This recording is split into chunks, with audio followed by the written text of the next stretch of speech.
നമസ്കാരം. പ്രവാസികളുടെ ന്യൂസിലേക്ക് എവർക്കും സ്വാഗതം. ഇന്നത്തെ പ്രധാന വാർത്തകൾ. ഫ്രാങ്ക്ഫർട്ട് അന്താരാഷ്ട്ര വിമാനത്താവളത്തിൽ ലുഫ്താൻസയുടെ അത്യാധുനിക ബോയിംഗ് 787-9 ഡ്രീം ലെയർ വിമാനത്തിന്റെ മുൻ ചക്രങ്ങൾ തകർന്ന് മുൻഭാഗം റൺവേയിലേക്ക് ഇടിച്ചു വീണ സംഭവത്തിൽ ഞെട്ടിക്കുന്ന വെളിപ്പെടുത്തലുകളുമായി വ്യോമയാന വിദഗ്ധർ. ഏകദേശം 300 മില്യൺ യൂറോ വിലമതിക്കുന്ന ഈ പുത്തൻ വിമാനം ഇനി ഒരിക്കലും പറത്താൻ കഴിയാത്ത വിധം ടോട്ടൽ ലോസ് ആകാൻ സാധ്യതയുണ്ടെന്നാണ് പുതിയ റിപ്പോർട്ടുകൾ നൽകുന്ന സൂചന. ഇക്കഴിഞ്ഞ വ്യാഴാഴ്ച ഉച്ചയ്ക്കായിരുന്നു ജർമ്മനിയെ നടുക്കിയ ഈ അപകടം നടന്നത്. അപകട സമയത്ത് വിമാനത്തിൽ കയറാൻ കാത്തു നിന്നിരുന്ന 165 യാത്രക്കാരെയും പിന്നീട് മറ്റു വിമാനങ്ങളിലേക്ക് മാറ്റി അയച്ചു. വിദഗ്ധരുടെ പ്രാഥമിക വിലയിരുത്തൽ അനുസരിച്ച് വിമാനത്തിന്റെ അറ്റകുറ്റപ്പണികൾക്കോ പരിശോധനകൾക്കോ ഇടയിൽ സംഭവിച്ച കടുത്ത അശ്രദ്ധയാകാം അപകടത്തിന് കാരണം. സുരക്ഷാ പിൻ സംശയത്തിന്റെ നിഴലിലാണ്. കൊളോൺ കത്തീഡ്രൽ നഗരത്തിന്റെ പേരുള്ള വിമാനം ഫ്രാങ്ക്ഫർട്ടിൽ അപകടത്തിൽപ്പെട്ട ഹെർണെ എന്ന് പേരിട്ടിരിക്കുന്ന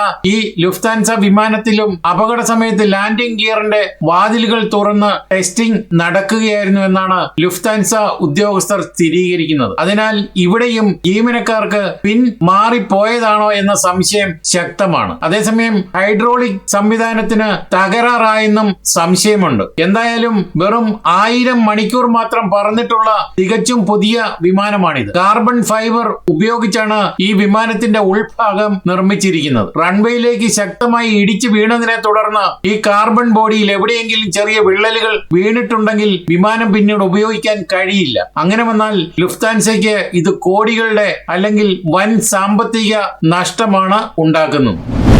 ആകാശത്തിലൂടെ പക്ഷികളെ പോലെ പറന്നുയരുന്ന അതീവ അപകടകരമായ വിങ് സ്യൂട്ട് കായിക വിനോദത്തിനിടെ ജർമ്മനിയിലെ ബ്രാൻഡൻബുർഗ് സ്വദേശിക്ക് ദാരുണ അന്ത്യം. സ്വിറ്റ്സർലൻഡിലെ ആൽപ്സ് മലനിരകളിൽ വെച്ച് വെള്ളിയാഴ്ച വൈകുന്നേരമുണ്ടായ അപകടത്തിൽ 47 വയസ്സുകാരനായ ജർമ്മൻ പൗരനാണ് ജീവൻ നഷ്ടപ്പെട്ടത്. ഇദ്ദേഹം ജർമ്മനിയിലെ ബ്രാൻഡൻബുർഗ് സംസ്ഥാനത്തിലെ ക്രേമൻ സ്വദേശിയാണെന്ന് സ്വിസ് പോലീസ് സ്ഥിരീകരിച്ചു. ഈ വാരത്തിനിടെ ഈ മേഖലയിൽ ഉണ്ടാകുന്ന രണ്ടാമത്തെ സമാനമായ മരണമാണിത്. സ്റ്റാർട്ട് ചെയ്ത ഉടൻ തന്നെ ദുരന്തമുണ്ടായതായും പോലീസ് പറഞ്ഞു. 47-കാരനായ ജർമ്മൻ താരം ചാടി നിമിഷങ്ങൾക്കകം തന്നെ എയർ ഗ്ലൈഡിംഗ് പൂർത്തിയാക്കാൻ സാധിക്കുന്നതിന് മുൻപ് അജ്ഞാതമായ കാരണങ്ങളാൽ നിയന്ത്രണം വിട്ട് പാറ ഇടുക്കുകളിലേക്ക് തകർന്നു വീഴുകയായിരുന്നു. സംഭവ സ്ഥലത്ത് വെച്ച് തന്നെ അദ്ദേഹം മരിച്ചു. എന്താണ് വിങ് സ്യൂട്ട് എന്ന് ചോദിച്ചാൽ വവ്വാലുകളുടെയോ അല്ലെങ്കിൽ പറക്കും അണ്ണാനുകളുടെയോ ശരീരഘടനയ്ക്ക് സമാനമായി കൈകൾക്കും കാലുകൾക്കുമിടയിൽ പ്രത്യേക തുണിത്തരങ്ങൾ ഘടിപ്പിച്ച വസ്ത്രമാണ് വിങ് സ്യൂട്ട്. കുന്നുകളിൽ നിന്നോ വിമാനങ്ങളിൽ നിന്നോ ചാടിയ ശേഷം വായുവിന്റെ മർദ്ദം ഉപയോഗിച്ച് മണിക്കൂറിൽ വലിയ വേഗതയിൽ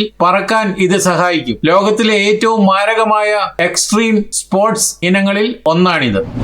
ജർമ്മനിയിലെ ആദ്യകാല മലയാളി കുടിയേറ്റക്കാരിൽ ഒരാളായ തോമസ് കണിയാമ്പറമ്പിൽ അന്തരിച്ചു. 87 വയസ്സായിരുന്നു. ഫ്രാങ്ക്ഫർട്ടിലെ റെഡ് ക്രോസ് ആശുപത്രിയിൽ ചികിത്സയിലിരിക്കെയാണ് അന്ത്യം. ആലപ്പുഴ ചമ്പക്കുളം സ്വദേശിയായ തോമസ് ഇന്ത്യൻ കരസേനയിൽ നിന്നും വിരമിച്ച ശേഷമാണ് 1978 ജർമ്മനിയിൽ എത്തുന്നത്. തുടർന്ന് എസൻ സംസ്ഥാനത്തിലെ മൈൻ ഗിൻസിംഗ് ജില്ലയിലുള്ള ബ്രാഹ്റ്റാലിൽ ആയിരുന്നു താമസം. ജർമ്മനിയിൽ സൂപ്പർവൈസറായി ദീർഘകാലം ജോലി ചെയ്ത അദ്ദേഹം വിശ്രമ ജീവിതം നയിച്ചു വരികയായിരുന്നു. കോട്ടയം കുറുപ്പന്തറ കാപ്പന്തല കളപ്പുരയ്ക്കൽ കുടുംബാംഗമായ റിട്ടയർഡ് നഴ്സ് കാതറിൻ തോമസ് ആണ് ഭാര്യ. ഡൊമിനിക് തോമസ്, പരേതനായ ഫ്ലോറിയാൻ തോമസ് എന്നിവർ മക്കളാണ്. മരുമക്കൾ സാൻസിയ, ജൂലിയ, സാമുവൽ, ഫ്ലോറിയാൻ, അലീന, ജോഷുവ എന്നിവർ കൊച്ചുമക്കളാണ്. പരേതന്റെ സംസ്കാര ചടങ്ങുകൾ പിന്നീട് ബ്രാഹ്റ്റാലിലെ ഹെർസ് ജേസു പള്ളി സെമിത്തേരിയിൽ നടക്കും. സംസ്കാര സമയത്തെക്കുറിച്ചുള്ള കൂടുതൽ വിവരങ്ങൾ പിന്നീട് അറിയിക്കുമെന്ന് കുടുംബാംഗങ്ങൾ അറിയിച്ചു. ഞങ്ങളുടെ കുടുംബത്തിന്റെ ഏറ്റവും അടുത്ത സുഹൃത്തായ തോമാച്ചന്റെ വിയോഗത്തിൽ ആദരാഞ്ജലികൾ അർപ്പിക്കുന്നതിനൊപ്പം പരേതന്റെ ആത്മാവിന് നിത്യശാന്തി നേരുന്നു. പ്രിയപ്പെട്ട കാതറിനെയും മക്കളെയും ദൈവം സമാശ്വസിപ്പിക്കട്ടെ എന്ന് ഹൃദയപൂർവ്വം പ്രാർത്ഥിക്കുന്നു. ആഗോള കത്തോലിക്ക സഭയുടെ പരമാധ്യക്ഷൻ ലിയോ 14 മാർപ്പാപ്പ 6 ദിവസത്തെ ഔദ്യോഗിക സന്ദർശനത്തിനായി സ്പെയിനിലെത്തി. അമേരിക്കൻ വംശീയനായ മാർപ്പാപ്പ ഇറ്റലിക്ക് പുറത്ത് ഒരു യൂറോപ്യൻ യൂണിയൻ രാജ്യത്ത് നടത്തുന്ന ആദ്യത്തെ പ്രധാന സന്ദർശനമാണിത്. കഴിഞ്ഞ 15 വർഷത്തിനിടെ ഒരു മാർപ്പാപ്പ സ്പെയിൻ സന്ദർശിക്കുന്നതും ഇതാദ്യമാണ്. ജൂൺ 6 ശനിയാഴ്ച മാഡ്രിഡിലെത്തിയ മാർപ്പാപ്പയ്ക്ക് സ്പെയിൻ രാജാവ് ഫിലിപ്പ് 6 ലെറ്റിസിയ രാജ്ഞിയും ചേർന്ന് രാജകീയമായ സ്വീകരണമാണ് നൽകിയത്. തുടർന്ന് നടത്തിയ ചർച്ചയിൽ കുടിയേറ്റം, സാമൂഹിക സാമൂഹ്യ നീതി, സഭയ്ക്കുള്ളിലെ ലൈംഗിക പീഡനങ്ങൾ എന്നിവ പ്രധാന ചർച്ചാ വിഷയങ്ങളായി. സാന്റിയാഗോ ബെർണബ്യൂവിൽ പ്രാർത്ഥനാ പ്രവാഹത്തിനിടെ 4 ലക്ഷം യുവാക്കളാണ് എത്തിച്ചേർന്നത്. ശനിയാഴ്ച വൈകുന്നേരം മാഡ്രിഡിലെ പ്രശസ്തമായ സാന്റിയാഗോ ബെർണബ്യൂ സ്റ്റേഡിയത്തിന് പുറത്തുള്ള ഫീമൻ ചത്വരത്തിൽ നടന്ന പ്രാർത്ഥനാ യോഗത്തിൽ 4 ലക്ഷത്തിലധികം യുവാക്കൾ പങ്കെടുത്തതായിട്ടാണ് റിപ്പോർട്ട്. യുവതലമുറയ്ക്ക് കരുത്തു പകരാൻ ശക്തരായ ഭരണാധികാരികൾ ലോകം നിയന്ത്രിക്കുന്ന ഈ കാലഘട്ടത്തിൽ സഭ എപ്പോഴും വിശുദ്ധരായ മനുഷ്യരെയാണ് വളർത്തിയെടുക്കാൻ ആഗ്രഹിക്കുന്നതെന്നും ഭാവി രൂപകൽപ്പന ചെയ്യാൻ യുവാക്കൾ മുന്നോട്ട് വരണമെന്നും മാർപ്പാപ്പ ഉദ്ബോധിപ്പിച്ചു. വലിയ ആവേശത്തോടെയാണ് രാജ്യം മാർപ്പാപ്പയെ വരവേൽക്കുന്നതെങ്കിലും സ്പെയിനിലെ കത്തോലിക്ക സഭ വലിയൊരു വിശ്വാസ പ്രതിസന്ധിയിലൂടെയാണ് കടന്നു പോകുന്നത്. 1970-കളിൽ സ്പെയിനിലെ ജനസംഖ്യയുടെ 90% കത്തോലിക്കരായിരുന്നു. എന്നാൽ നിലവിൽ ഇത് 55% കുറഞ്ഞിട്ടുണ്ട്. ഇതിൽ തന്നെ കേവലം 19% ആളുകൾ മാത്രമാണ് കൃത്യമായി പള്ളിയിൽ പോകുന്നത്. 15,000-ഓളം സുരക്ഷാ ഉദ്യോഗസ്ഥരെയാണ് മാർപ്പാപ്പയുടെ സന്ദർശനത്തിനായി രാജ്യത്തുടനീളം വിന്യസിച്ചിരിക്കുന്നത്. ലോകത്തെ ആകെ ഭീതിയിലാഴ്ത്തുന്ന പകർച്ചവ്യാധികൾക്കും വൈറസ് വകഭേദങ്ങൾക്കുമെതിരെ മുൻകൂട്ടി പ്രതിരോധം തീർക്കാൻ ശേഷിയുള്ള സൂപ്പർ ആന്റിജൻ വാക്സിൻ വികസിപ്പിച്ചെടുത്ത ഗവേഷകർ ചരിത്രത്തിൽ ആദ്യമായി കൃത്രിമ ബുദ്ധി ഉപയോഗിച്ച് രൂപകൽപ്പന ചെയ്ത വാക്സിൻ ഘടകം മനുഷ്യരിൽ വിജയകരമായി പരീക്ഷിച്ചതായി കേംബ്രിഡ്ജ് സർവകലാശാലയിലെ ശാസ്ത്രജ്ഞർ വ്യക്തമാക്കി. നിലവിലെ കോവിഡ് വകഭേദങ്ങൾ മാത്രമല്ല, ഭാവിയിൽ മൃഗങ്ങളിൽ നിന്ന് മനുഷ്യരിലേക്ക് പകരാൻ സാധ്യതയുള്ള വൈറസുകൾക്കെതിരെയും സംരക്ഷണം നൽകാൻ കഴിയുന്ന വാക്സിനാണ് ഇതെന്നാണ് അവകാശവാദം.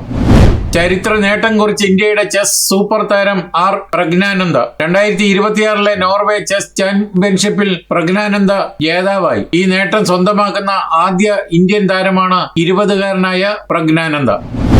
ജർമ്മനിയിലേക്കുള്ള നഴ്സിംഗ് പരിശീലനം ഇനി കേരളത്തിലെ കോളേജുകളിലും നടക്കും. ഗ്ലോബൽ സ്കിൽ പാർട്ട്ണർഷിപ്പിൽ പങ്കാളികളായ GIS-ഉം നോർക്കയും തമ്മിലുള്ള കരാറാണ് ഇതിന് വഴിയൊരുക്കുന്നത്. ഗ്ലോബൽ സ്കിൽ പാർട്ട്ണർഷിപ്പ് നഴ്സിംഗ് മോഡലിൽ പങ്കാളികളായി ജർമ്മൻ ഫെഡറൽ റിപ്പബ്ലിക്കിന്റെ ഉടമസ്ഥയിലുള്ള ജർമ്മൻ ഏജൻസി ഫോർ ഇന്റർനാഷണൽ കോഓപ്പറേഷനും അതായത് GIZ-ഉം സംസ്ഥാന സർക്കാർ സ്ഥാപനമായ നോർക്ക റൂട്ട്സും കരാർ കൈമാറി. സുരക്ഷിതവും സുതാര്യവുമായ വിദേശ തൊഴിൽ കുടിയേറ്റം ഉറപ്പാക്കുന്നതിനൊപ്പം കേരളത്തിൽ നിന്നും ജർമ്മനിയിലേക്കുള്ള നഴ്സിംഗ് റിക്രൂട്ട്മെന്റിൽ വിപ്ലവകരമായ മാറ്റങ്ങൾക്ക് വഴിയൊരുക്കുന്നതാണ് കരാർ. BSc നഴ്സിംഗ് പരിശീലനത്തോടൊപ്പം തന്നെ B2 വരെയുള്ള ജർമ്മൻ ഭാഷാ പരിശീലനവും ജർമ്മനിയിലേക്കുള്ള നൈപുണ്യ വിടവ് പരിഹരിക്കുന്നതിനുള്ള അധിക പരിശീലനവും ലഭ്യമാക്കുന്നതാണ് പദ്ധതി. ഇതിനാൽ കോഴ്സ് പൂർത്തിയാക്കുന്ന സമയത്ത് തന്നെ വിദ്യാർത്ഥികൾക്ക് ജർമ്മനിയിൽ രജിസ്റ്റേർഡ് നഴ്സായി ജോലി ചെയ്യുന്നതിനുള്ള അംഗീകാരം കൂടി പദ്ധതി വഴി ലഭിക്കുമെന്നാണ് പ്രത്യേകത. Global skill partnership nursing project lead Judith Heap, Norka roots chief executive officer Ajith Kolassery, GS programme component manager Liju George എന്നിവർ തമ്മിലാണ് കരാർ കൈമാറിയത്. തിരുവനന്തപുരം തൈക്കാട് നോർക്ക സെന്ററിൽ നടന്ന ചടങ്ങിൽ state institute four medical education and technology director doctor Asha S. Kumar, Norka Roots general manager Ullas Krishnan, recruitment manager Prakash P. Joseph, Norka Roots GIS പ്രതിനിധികൾ എന്നിവർ സംബന്ധിച്ചു. ഇതോടെ ഈ വാർത്താ ബുള്ളറ്റിൻ ഇവിടെ പൂർണ്ണമാവുകയാണ്. നിങ്ങൾ നൽകി വരുന്ന എല്ലാവിധ പിന്തുണയ്ക്ക് ഞങ്ങൾ ഹൃദയപൂർവ്വം നന്ദി അറിയിക്കുന്നു. അതോടൊപ്പം കൂടുതൽ വാർത്തകളും വിശേഷങ്ങളും അറിയാൻ യൂറോപ്പിലെ ആദ്യത്തെ മലയാളത്തിലെ ഓൺലൈൻ പോർട്ടലായ പ്രവാസി ഓൺലൈൻ സന്ദർശിക്കാൻ നന്ദി. നമസ്കാരം.